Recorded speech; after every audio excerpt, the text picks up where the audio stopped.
that sense of person-directed makes more sense to me. You'll find your own metaphors, and maybe my worry about the isolated person issuing orders was just my misunderstanding of it, but I think we've got something to think about there. So we got some things to learn. We got some things to learn. One of them is, I think if I've been listening well, how to create and protect space to simply be with people. And that's not efficient, right? That is not at all efficient.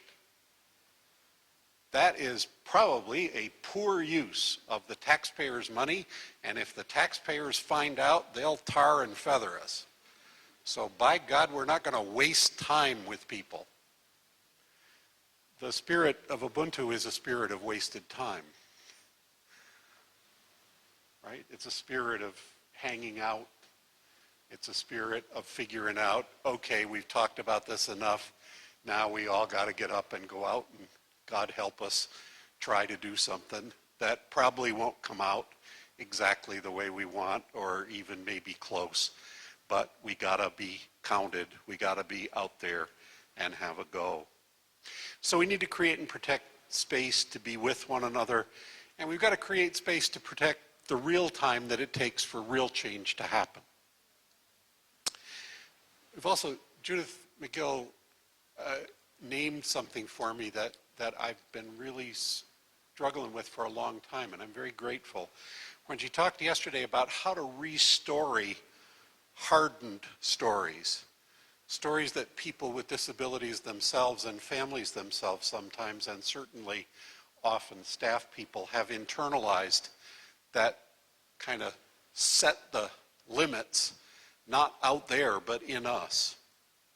And how we help people to, how we help each other to discover new narratives, not just about us as individuals, but more importantly about us in common, about what do we want to create together, what do we want to make happen together. So we need to learn about that. We've also got a lot of people whose stories are just shrunk, right? People have like shrunk life down to fit inside what's on offer, and how we kind of ignite imagination around that. Seems like an important thing to keep learning more about. We need to figure out how to encourage each other, so we've got the courage to stand up and try stuff. We got to figure out, we said to each other, this isn't my agenda, this is my version of what I heard from everybody. We got to figure out how to tell our stories more influentially. Some of our stories you kind of have to be an insider to get, right? So we need to figure out how to make our stories bigger, because it's pretty clear, it's increasingly clear to me as my birthdays go by, that lots of the issues that our society is facing and the unsustainability of our current system, and particularly the logic of our current system, is rooted in the demands of elders, right? There's way more elders who become disabled in consequence of aging than there are people with developmental disabilities. And so that's what's scaring the crap out of our systems all over the world. It isn't us. We're just kind of swept along in the, in the wake of all this worry about us old guys blowing the budget. So we need to figure out how to tell our stories, because there's quite a lot that folks who support elders can learn. And then there's the question of our own elders, the folks with developmental disabilities whose need for support suddenly goes way up. And then somebody might decide they have to move into some kind of facility or other, because that's where you go when you have that level of need. That's truly, truly scary.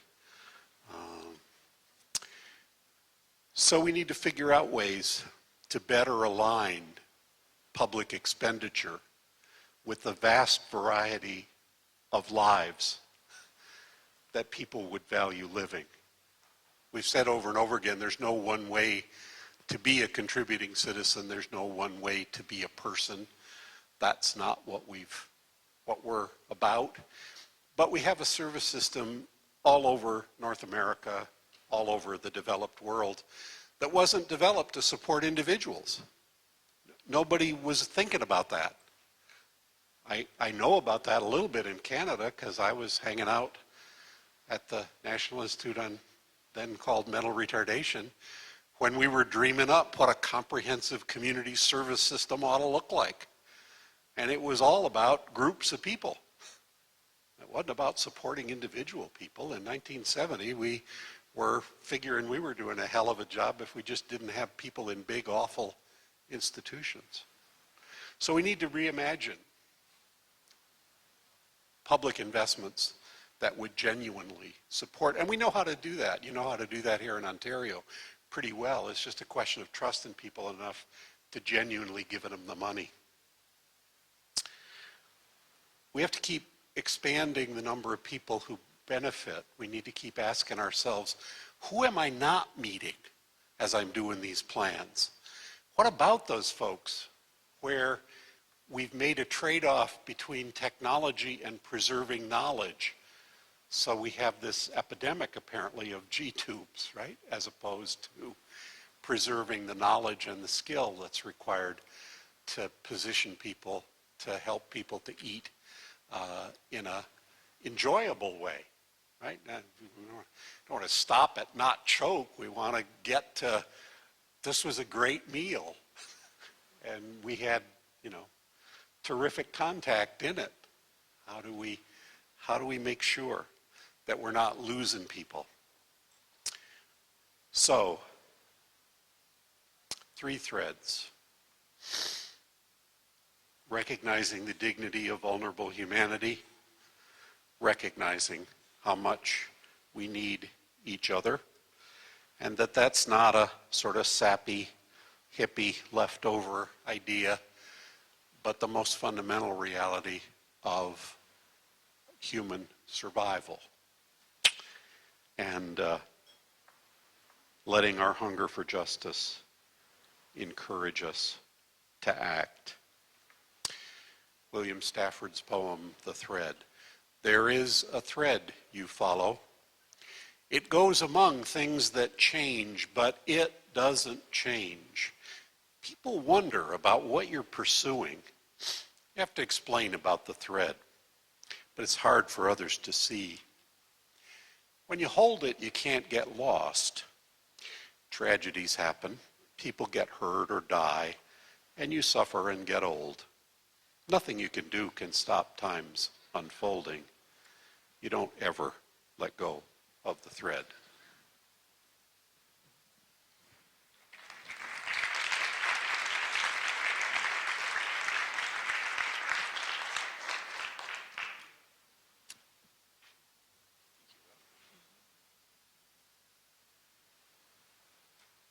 I am because we are.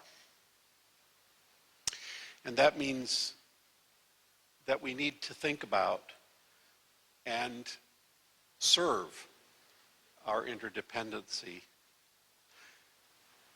My friend Peter Dill, who lived this thoroughly, wrote this a bit before his death.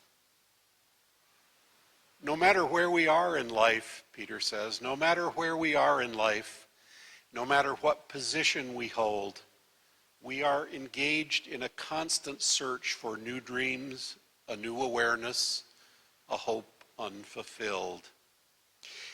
Not in the way the ego requires, which has to do with power, recognition, material reward, but in terms of happiness and doing good for one another. We need to continue to learn, to be awakened to more of the goodness of life. And this strand in my thread is all about awakening to the nature of our dependency on each other, to the nature of our need for each other. This is a thread that is about a conscious and intentional search for more interesting and more resourceful relationships. Many, many service relationships now as the world succumbs to the illusion that we can manage care, that we can kind of dole it out in 15-minute increments tied to specific tasks connected to assessed needs. All that illusion, all that fantasy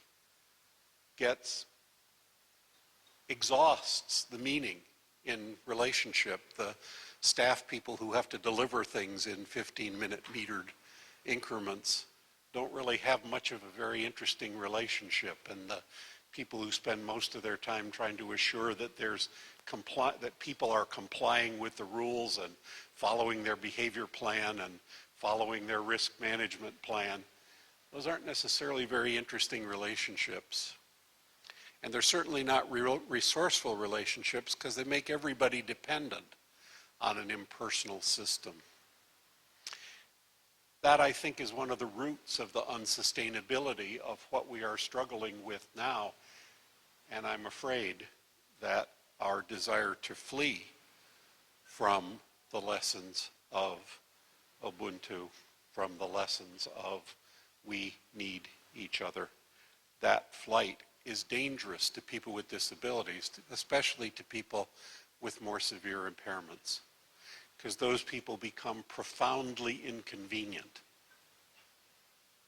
because they just raise the question for us in a way that we can't but confront. Is this person a contributing citizen? What will it take for this person to make a positive difference to other people and to create meaning with other people? If that requires an investment of money, is that investment legitimate? So we're now actually trying to work out, in my friend Jenny Morris from the UK, from England's words the other day, we're trying to work out what kind of disabled people we can afford. Right? And the big question, of course, is what if you're unaffordable? What if you're insufficiently able? Along this string is also the notion of gratitude and forgiveness, because that's the only way we can survive our fallibility. We keep, sometimes I think, looking for the perfect technique, right? The tool for the design of independent facilitation that will extinguish conflict of interest and enable facilitators to leap tall buildings at a single bound. We keep trying to come up with what's the ideal way to assure that there's no conflict between parents and their children. This is quite a remarkable undertaking if you stop to think about it. But we don't typically stop to think about it because we're not paying enough attention to the fact that we need each other. We open doors for each other. Richard talked the other day about Malcolm Jeffries opening the door for him, literally opening the door to listen to him when he was in, as he put it, big trouble. Right? Sit down with him and say, what's going on? What do you really want to do? What do you want to make happen? How can we help? Right? So the thread of Ubuntu is all about opening doors for each other, creating opportunities for each other. And conversation in sort of intentional circles to support and generate change. So that's the second thread. The third is hunger for justice. And my sense of that is a society in which making inclusive friendships and contributing citizenship less difficult. A just society is one in which it's less difficult to make and keep friends, and it's less difficult for people to be contributing citizens. And that, as far as I can work out, is a human history long struggle, which is unlikely, in my sense of it anyway, to finish up in my lifetime. I think it's unlikely ever to be a struggle that finishes up, because our vulnerability scares us so much, our interdependency scares us so much, that we keep making up ways to make it harder to be contributing citizens and to be friends. So we need to be purposeful about resisting those pressures in our culture that lead us to try to flee from our need for each other, for the dignity of our vulnerability, and the hunger we have for justice. By denial, we'll come up with the right policy or pass the right law. I'm all for passing the right laws, by the way, but sometimes we just imagine that we could legislate our way out of mortality, and I find that not likely. We need to resist cynicism and fear and the illusion of command and control. We have some sort of simple practices that we've been talking about that appear to me to be meaningful.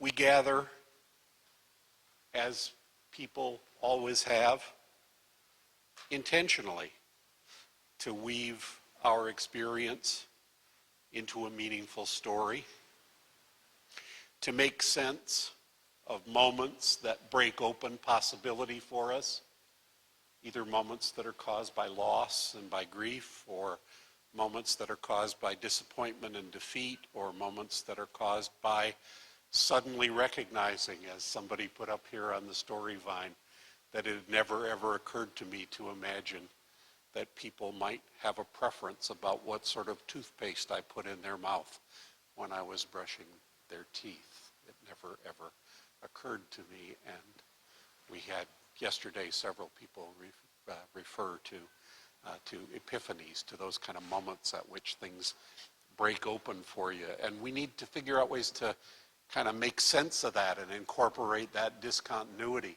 in our awareness into our stories. We also gather to explore the possibilities for contribution and to align alliances and assistance in the action that we need to take in order to learn. And when we were thinking together about that really critical thread, a couple things occurred to me. One of them, and I'm greatly indebted to Richard for this because he summarized very succinctly what it takes to have this kind of conversation. He said, you gotta get people together. This is not something you do by yourself. You gotta turn on imagination, looking for models in the stories of other people, watching Wayne Gretzky. Got to turn on your imagination. It's important to take your time. And this is one of the places where we've got a kind of a rub with a government policy that wants to meter facilitation, right? That they need to meter their expenditure somehow. But if we're not careful, we'll be on system time instead of on human change time. We'll be in the world of chronos instead of kairos. We won't be looking for the moment that is there to be fulfilled. We'll be trying to figure out how to get the next documentation in. Richard said, we need each other to keep our dreams alive. Smallness gets things done when you build on it, and you need to use what you have to create the new. Now, we have, as Michael Small reminded us, we've all got assumptions, and lots of our assumptions are encoded in the pictures behind our words. Our words are part of a metaphor. They're part of a picture. Here's what I mean. I listen to the words person-directed planning and am puzzled by them because I think there's a couple different metaphors. There's a couple different pictures that those words could fit in. And one of them worries the bejesus out of me. The one that worries me is the idea that people would imagine that person-directed planning was an isolated person passing out orders, right? That seems like a pretty sad situation. I have a couple of grandchildren, and their father and I are doing everything we can to turn them into the nerds that Mary Kovacs wants to harness for a good purpose for people with disabilities. So they're little, but they've had Legos to play with since they were tiny, and they've just gotten the gear to make a logo program, a computer program that runs the Legos in a very, very simple and inexpensive version, I'll add. And they just find this incredible that they can kind of make those little cars jump up and down and run around and give them. But sometimes I think that sometimes people imagine that person-centered, person-directed planning doesn't happen in the spirit of Ubuntu, doesn't happen in the spirit of us needing each other. So it's about isolated people dictating. And because, sadly, I see most people with developmental disabilities and most of their families as having very little power in any real terms, as controlling relatively little that gives you genuine leverage, right? Compared to the nursing home industry or the banks, that's just telling me I got 10 minutes left and this will only take 5. You know, compared to the banks and the military and the nursing home industry, we got not a lot of that kind of power. The power we've got is the power of recognizing the dignity of our common vulnerability, of recognizing our interdependence, of being willing to act to satisfy a little bit more of our hunger for justice and being willing to live with the terrible imperfection of our efforts. So that's one picture, right? The robot master. And sadly, that could end up with the person having a hell of a lot of control about who's in the room and what method you use and all that kind of stuff and what you talk about, and no control at all, no influence at all over the person's life. So in that word picture, I'm in trouble. But if you look at it another way, you could think about, what about a group of people gathered together like the cast of the community theater wanting to put on a play?